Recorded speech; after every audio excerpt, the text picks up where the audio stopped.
Through personal stories, mindfulness practices, science, psychology, and wisdom traditions, these conversations are an invitation to slow down, listen deeply, and remember that we are never separate. We invite you to grow with us on this journey together through rekindling our connection with nature. Welcome to the Bonded Podcast. Welcome back to the Bonded Podcast. Today, I'm interviewing Gabrielle Lanzoni, a regenerative health educator and consultant working at the intersection of agriculture, nutrition, and consumer education. In 2024, she launched Lanzo, an education platform and consulting service dedicated to increasing consumer demand for regenerative foods by reshaping how we understand the relationship between our health, our food, and the land it comes from. Through Lanzo, she works with regenerative farmers and brands to translate the science of soil health into compelling marketing, storytelling, and social media strategies so that consumers can understand the connection between soil health, human health, and planetary health, which is what today's episode is all about. So let's tune in. Well, welcome back to the Bonded Podcast. Today, I'm here with an old friend, Gabrielle Lanzoni. And I'm so excited because this is a topic I'm really passionate about, but have kind of not as much been in the study of it and been as up to date. So I'm really looking forward to personally getting back in touch with soil health, regenerative agriculture, and just how you're bringing it more to the consumers. Yeah, I'd love for you to share what inspired you to go down this path, whether it was personal, professional, what led you here? Yeah. Oh, how much time do you have? Yeah. It was really interesting because I had a totally different career. If you would have told me 4 years ago, like Gabrielle, you'll be in agriculture very soon, I would be like, okay, you're insane. I have no background in agriculture. I've always been interested in holistic health and the interdependence of, our mental, spiritual, emotional, um, just realms of being in general. And so that I think did lead me to this work. But, I was in crisis communications and public relations and was really just felt pretty disconnected from that work. I was like, okay, at 25, so this was about 5 years ago, I was like, these organizations I'm working for, I don't feel connected to the mission that they're working toward. And I knew that I wanted to do something that was mission aligned. And so, in my typical fashion, I was like, I'm going to go to Italy and I'm going to go figure out Amazing. myself. Yeah, I live in New York City, and sometimes it's hard to just be quiet with yourself and really ground with your intuition when you are surrounded by so much noise and surrounded by a lack of nature at that. And so I had this pull to Italy. I have family roots there. And at this time, I'd gotten out of my corporate roles and moved there, and I was experiencing all this inflammation. And again, just went to like, I just want to test out different things. I was talking to everyone, I was talking to actresses, I was talking to movie producers, I was talking to an array of different work. And at the same time, as I was experiencing this chronic inflammation in the United States, I just became curious about it, where I was like, why every time that I eat a piece of bread or dairy or corn or soy do I feel immediate inflammation, where I have brain fog for days, I feel bloated, my digestion is off. And, you know, when I went there, I was going to this local mom and pop store, and they were getting fresh vegetables and fruits every 4 days from local organic vendors. And you can, and I'll get into this later on the connection between nutrients and taste, but just the taste of that produce was phenomenal and unlike anything I'd ever tasted in the United States. Mhm. And at the same time, within only a couple months, all of that inflammation had healed. And this isn't what I was going out to do. I wasn't like, I'm on this physical health journey. I was like, I strictly am here to figure out what I am on this earth to do. These just massive existential questions, right? Yeah. And that was fascinating to me because I was like, in my 25 years of living, I have not felt this good. And this is directly related to the food that is coming out of this production system in Italy. So I came back, I went into holistic health and I studied at the Institute for Integrative Nutrition. And that was just because I wanted to understand the vagus nerve of how what we eat impacts the way we think and feel and see the world and ourselves. It's, as you know, it's so interconnected. Mhm. And as I was studying there, I was introduced to this growing body of literature that this rise of inflammatory diseases in the United States was so connected to the rise of industrial agriculture post World War II. So, really, the Green Revolution, prioritizing quality over quantity. So, really, like, how do we feed the world, but at the expense of the earth and also human health? Mhm. And alongside that studying, I was like, okay, there's something here because I'm so directly connected to why we're sick in the United States and why our food is not that of European countries, or really most other countries. The United States, I think, has the worst food system. And as I got deeper into it, this growing body of literature that I was reading was saying that the decimation of our soil and the rise of chronic disease were directly connected. And so when we decimate our soil, we introduce all of these toxins that humans were never meant to digest. It's Mhm. pesticides, insecticides, I'm sure you've heard of glyphosate. So it's that, and then it's this double whammy of increase of toxins, but also the way we farm was actually farming nutrients out of our food because the soil is what's responsible for the nutritional quality of our food. Started becoming fascinated with that and then was introduced to regenerative agriculture, which is this way of farming that I'll get into, that's really based off of indigenous knowledge and restoring our soil and in turn benefiting planetary health, human health, animal health, biodiversity, you name it. And so, went to go work at a regenerative agriculture nonprofit called Kiss the Ground. And as I was helping them with their partnerships, I was like, guys, we're just talking about farmers here. I was like, what? Like, I know how important farmers are. Some people know how important farmers are. But as you know, the typical consumer is so disconnected from their food source Mhm. that I was fascinated with why more people don't know what I had just learned. Like, all of us are like walking around, we're like, oh, yeah, Right. can't eat gluten, can't eat dairy. But we forget that we've been eating that since the beginning of time. Yeah. And so I was like, how do we connect? How do we grow the regenerative agriculture movement through consumer awareness on not only the environmental health benefits, but really the nutritional benefits of this food? Because as we've seen time and time again, like the environmental stuff, people are so paralyzed.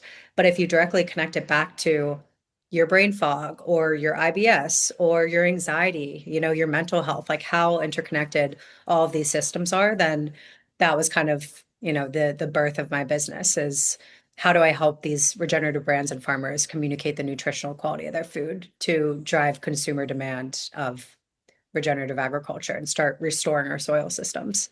Well, thank you for the work that you do because it is so needed to that bridge that gap. Something that I always believe in and really see is as we are humans healthier, likely what's causing that is also the earth is healthy too.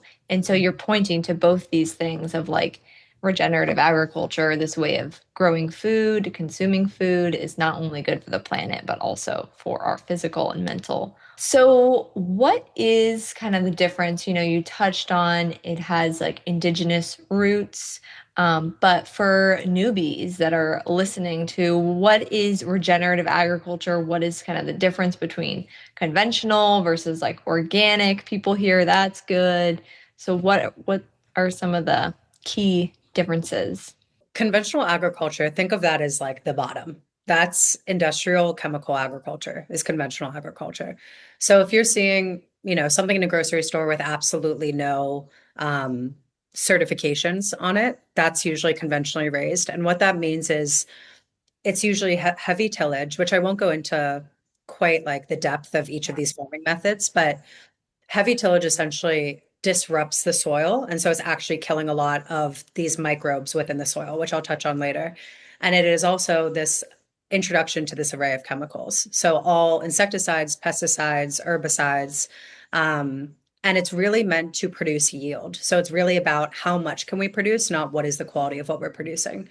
Whereas organic, which is the next level up, that is no synthetic chemicals. So those herbicides, insecticides, pesticides I was talking about, it's pretty much we're not going to spray chemicals on our food. So that is the level up from conventional.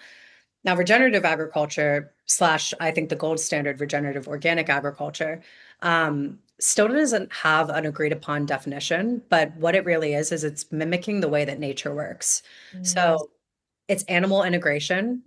This is super fascinating to me. Like we used to have, buffalo roaming the hills of the United States, and they had natural predators, wolves, that would chase them away.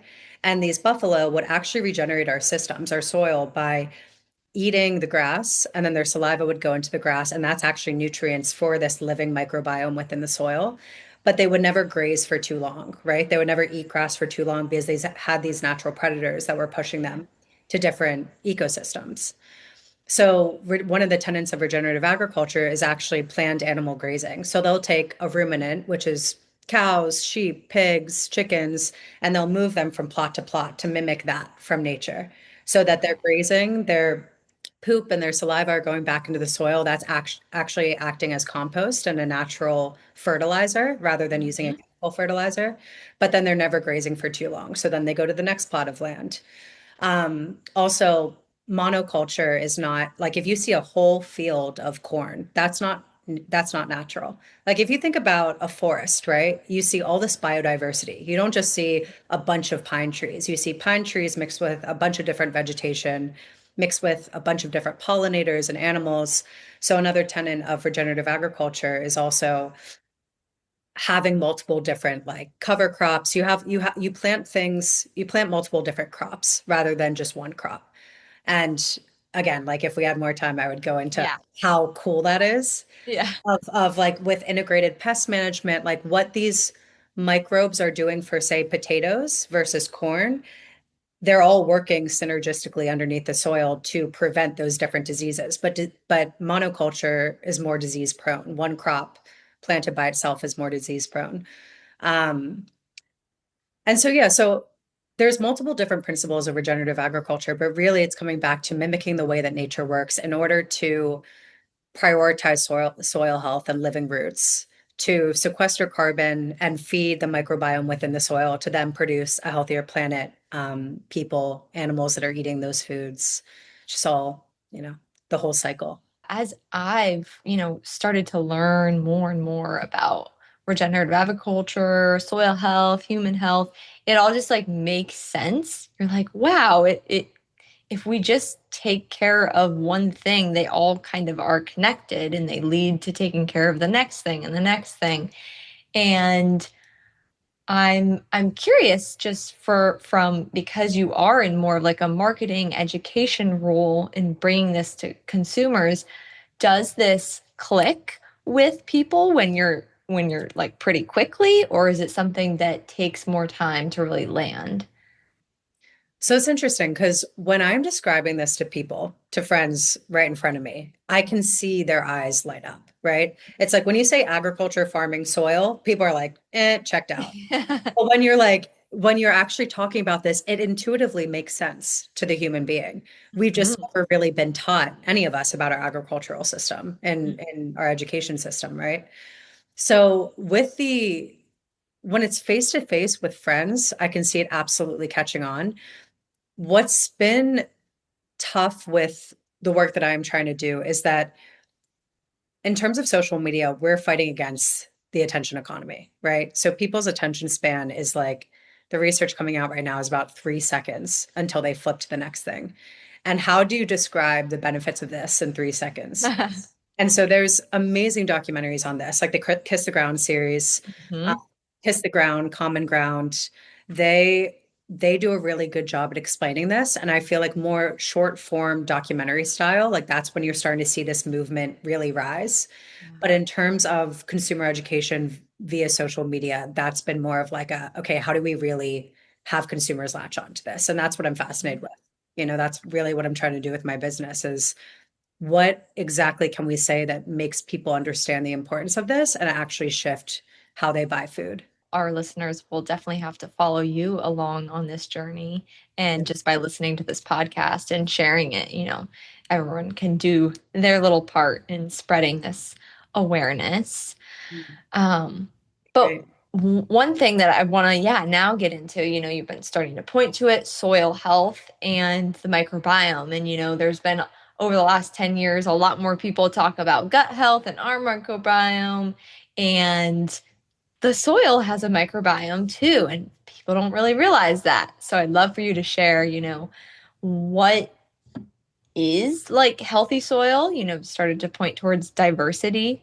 Mhm. Um, and yeah, what happens when we don't have healthy soil? When you are regeneratively farming, there is a whole microbiome within the soil that consists of protozoa, microbes, fungi that are essentially responsible for keeping the soil healthy, right? And there is a certain amount of carbon within our air, within our oceans.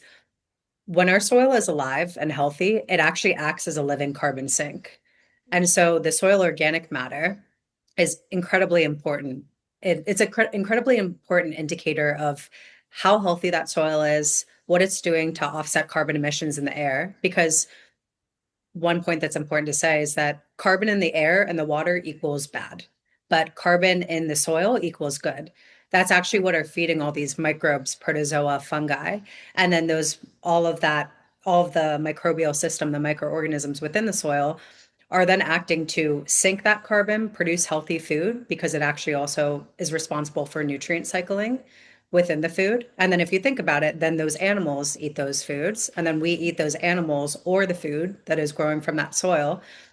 And so it's amazing because that microbiome that again is fed by carbon in the Earth's atmosphere is responsible for keeping that soil healthy. It acts as the first line of defense. Um, it also is responsible again for cycling nutrients, and that is so similar to the platform of the microbiome within the human. Now, the microbiome in the soil is just within the soil. In the human, it's on our skin, it's on our tongue, it's in our lungs, and most importantly, it's in our gut, within our gut. And in the same way that the microbiome of the soil acts as this first line of defense for pathogens and also as like the what is cycling nutrients into the plants we eat, that's exactly what our microbiome is doing in the human body. And so I just found that so beautiful that when the soil has a healthy microbiome and when we have a healthy microbiome, we are nourished, we're operating normally, and it's the same with the land. And so I think that like beautiful connection between how nature works and how humans work and how interconnected that is what really made me so passionate about this work. It's like, okay, we're seeing this direct correlation of the rise of chronic disease in the 1990s and the rise of industrial agriculture post World War II and then the spraying of chemicals. And as what we're doing to our land is really what we're doing to humanity. And so that's, I think, where this passion really sits with me is like, we are nature in so many ways. And if we degrade nature, then we're degrading ourselves. Yes, and this is what this whole, season of the Bonded podcast is really bringing awareness around and showing these different ways of, yeah, a lot of people are doing more therapeutic healing work now, and they want to go on retreats and do plant medicine, and they want to heal their generational trauma. And we can also look at how are we treating the earth Mhm. and what is our relationship to the earth, and how could that be a pathway to healing as well? Mhm. And the ripple effects of that are beyond just yourself, Absolutely. the whole interconnected ecosystem of the world. Mhm. So you did mention mental health as well, and that is something that not all listeners might be aware how much the microbiome does actually impact mental health beyond just like the physical inflammation. Is that part of any of the work or education that you do? Absolutely. Absolutely. We're in this time, right, where people are so incredibly busy and ultra processed foods are all around us. I'm not perfect. Like if I see a bar somewhere, it's like, okay, yeah, it's organic and yeah, maybe I don't recognize these emulsifiers, whatever it may be, but I'm in a rush, I will eat that. And I can automatically feel because I'm so sensitive to inflammation, I can automatically feel the impact that that has on my brain health. And there is a statistic that I don't want to say because I don't know the exact number, but it's absolutely incredible where the amount of ultra processed food that you eat directly correlates to your depression and anxiety symptoms. And so again, like what I originally was saying of studying the vagus nerve and how what we eat impacts the way we think is really what got me into this work because I was feeling more anxious when I was eating these inflammatory foods in the United States. That anxiety, that sadness really went away when I was in Italy. And then since changing my sourcing really of my diet, that has had such an impact on the way that I see the world and like my happiness levels. I just think it's so profound that there's a hidden hunger epidemic that we're experiencing right now in the entire world, which I'm sure you've heard about. And that's about 2 billion people. So about a third of our population are experiencing hidden hunger. And what that's related to is the nutrients in the food are actually what signal to your brain and body that you are full. And so we have about 40 to 60%, depending on what crop you're looking at, less nutrients in our food than we did 30 years ago. And so what that means is that people are still eating the same amount of calories, right? But they're not actually having those nutrients that tell their brain and body that they're full. And so as a result, there's this massive obesity epidemic. I mean, we're seeing it right now with the GLP-1s, where even the GLP-1 drugs are saying you guys need to eat more nutrient-dense foods. Like they're actually using the terms nutrient-dense foods because you need nutrients because you're eating so much less. Yeah. But something that I'm trying to really communicate is this is all so connected in terms of like if we just went back to the sourcing, it's not you are what you eat, it's what you are what your food eats. It's one of my favorite books by David Montgomery and Anne Bilkley. Um, Mm. and they really talk about how it no longer just has to do with eating a carrot, it's how that carrot was produced. And that really does impact, like those nutrients directly impact your mental health. And so I am trying to get that out as like into the consumer lens of you don't have a problem. It's your food, the food that you're eating has the problem.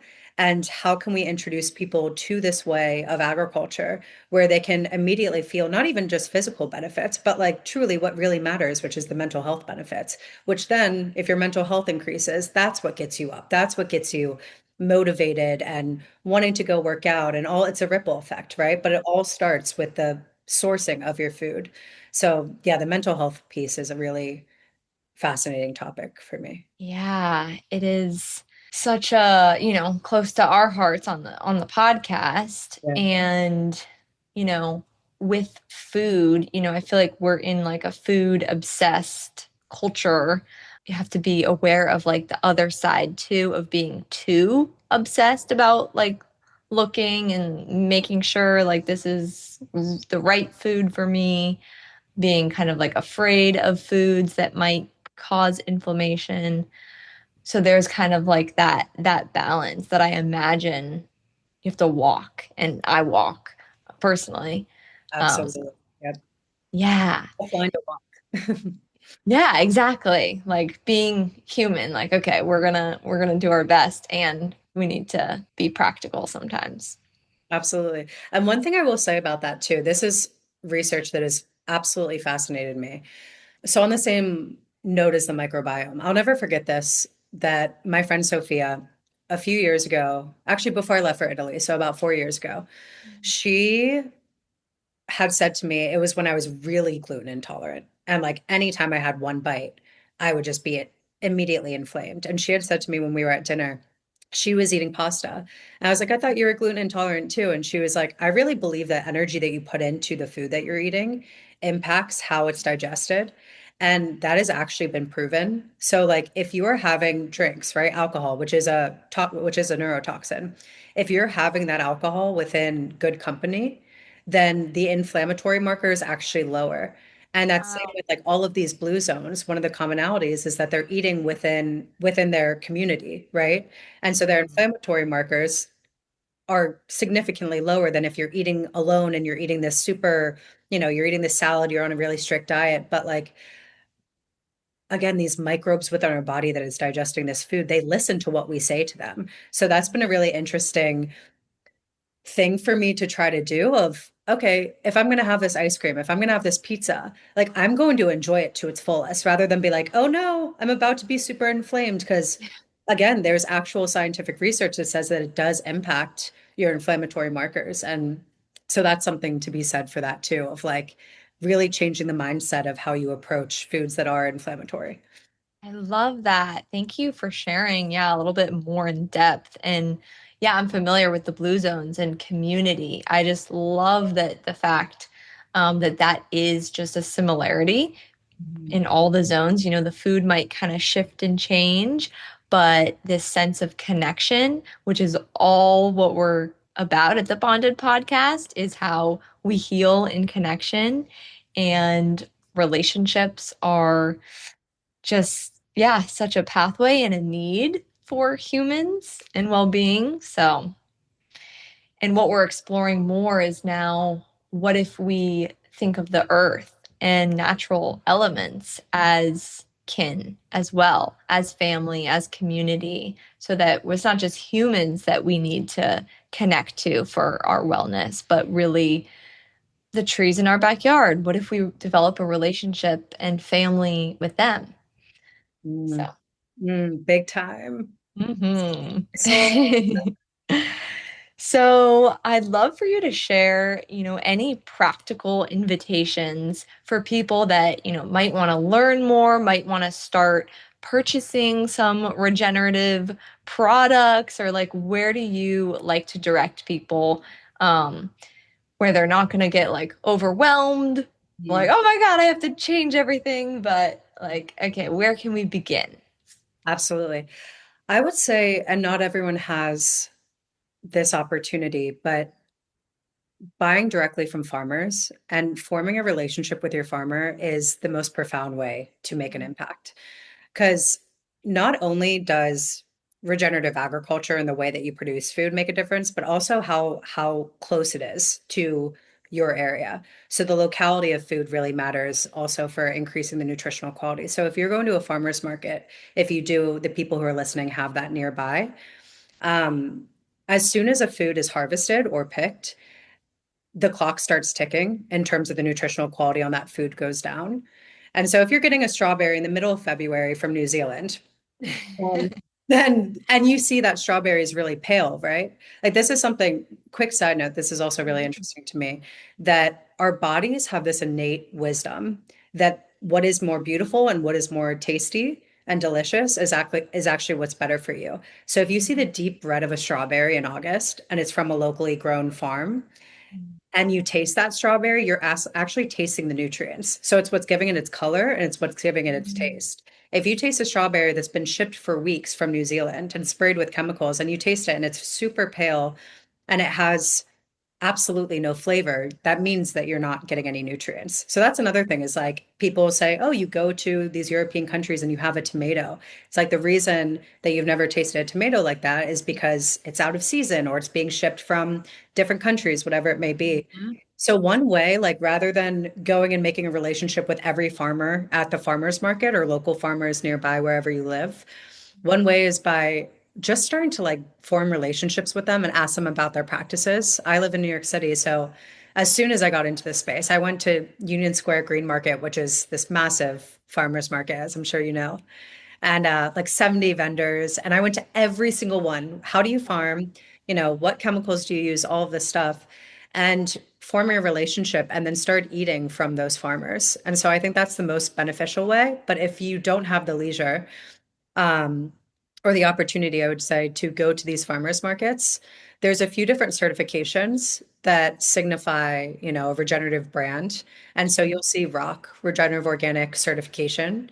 That is kind of the gold standard because that is regenerative organic. It is hard to get that certification, and a lot of brands work really hard to get that. And so they have to have a certain amount of, carbon within their soil. They have to, it's a really great standard. So if you see the rock certification, the Regenified, A Greener World, Soil and Climate Alliance, there's a few different labels that will immediately signify, okay, these people care about the soil and in turn, planetary health, human health, biodiversity, the whole nine yards. Yeah, I actually recently visited New York City and got to go to that green market, and I was like amazed because in Florida, we have farmers markets, but there's definitely a lot of like arts and crafts vendors mixed in. But walking around that market, I'm like, everyone is selling actual food that is Yeah, it's like amazing. grown, and it was amazing and beautiful. And um, my mom always loves to tell her therapy clients, like, hey, why don't you, that are not having, the best of times in life, like as a mood booster to go out into our local farmers market and talk to people and connect with people because she knows for both of us, we feel so much happier when we are at the farmers market. You don't even have to buy anything. You could just like be there, be surrounded, yeah, by the produce, the people. There's a just a happy, welcoming, alive energy there. Mhm. So Mhm. I Yeah. love I love it too. I know I've worked at a few farmers markets, and that's really why I do it. It's it. like the happiness, you just feel people shift away from this loneliness epidemic. People hardly buy things, but they'll just come and talk to you Yeah. and like walk around, and like that life that you're seeing in the produce has a direct is a direct reflection on what you're really craving internally, I think. It's bringing up for me as well. We did a recent book study on this book, Heartwood, and in the book, she explores this relationship, this like kinship with the earth. And one of her kind of explorations is desire and kind of this erotic ecology perspective. And as you were describing, like this red, juicy strawberry, there is like a desire that we're being called to eat that strawberry. And it's reciprocal too, that that strawberry actually wants to be eaten and is calling to us. And so Yeah. that imagery that you painted really I felt that. What is that book called? Heartwood. I can send it Heartwood. to you. Yeah. Oh, yes, please. Yeah. It's awesome. So I know Kiss the Ground. I've seen that film. I think that's another great way that we can link in the show notes for people to watch. It sounds like, do they make other short documentaries as well? Yeah, they've made three now. So Oh, Groundswell is the most recent, which I believe is on Amazon Prime now, potentially Netflix. Check me on that. And then Kiss the Ground is the original, which really just started this massive regenerative agriculture movement through consumers. And then Common Ground is the second. okay. Yeah. Well, cool. Well, I will put those in the show notes and really want to open the space. If there's anything else that you are wanting listeners to hear about or as part of kind of your educational passions, the work that you do, or personal, professional, anything else that you'd want to leave listeners with. Yeah. So we're at a very interesting time right now in the world. Um, my introduction into the space, as I've now outlined, was through human health. But what really got me so committed to it is that our agricultural system is in a really, really bad place. About a third of our land is desertified right now. And that's due to our agricultural practices. And so we don't have too many harvests left within our lifetime if we keep going in the direction that we're going. And the soil keeps on degrading the way that it's going, we won't be able to grow food in the United States anymore. And so this is really a call to action to honestly like use your dollar wisely and know that this land that has provided everything for us is it's dying pretty quickly. And there is a way to support the land with also supporting your own health. And I will just say that again, when I became so enthralled with the soil health, human health connection, it was because I understand that it's so hard for people to think about like how can I help the world when they can't even help themselves. And when I really cleared my brain from that inflammation, that is then what opened me to this passion. And I couldn't have gotten there had I not been de-inflamed, uninflamed, right? And so the first step is really like, if you have the means, just to try to support these farmers, and they're going through a really tough time right now. And in turn, you will be supporting your own health and you'll also be supporting the health of the earth. And yeah, it's really just a call to action for that because our earth needs us and we are so connected to it. So without it being able to grow food, it will make our lives pretty tough, I think. Yeah. it's hard to imagine, and we like to just push that away and not imagine that that, oh, they're going to figure it out, or it's fine right now. I have other things on my schedule. My life is busy. I can't think about one more thing. Um, and yeah, like how do we want to move forward in our own health or for our future children? How do we Mhm. want them to live and experience the world? Um, Absolutely. Yeah, thinking about the next generation is so important. You know, it's mhm. really hard. There's fascinating research that's come out of like how hard it is for people to really imagine the future. And I think that's why everyone's like, well, the next generation will figure it out. But I really think it's on our generation, which you're seeing more activists in our generation. So it's a beautiful, beautiful thing.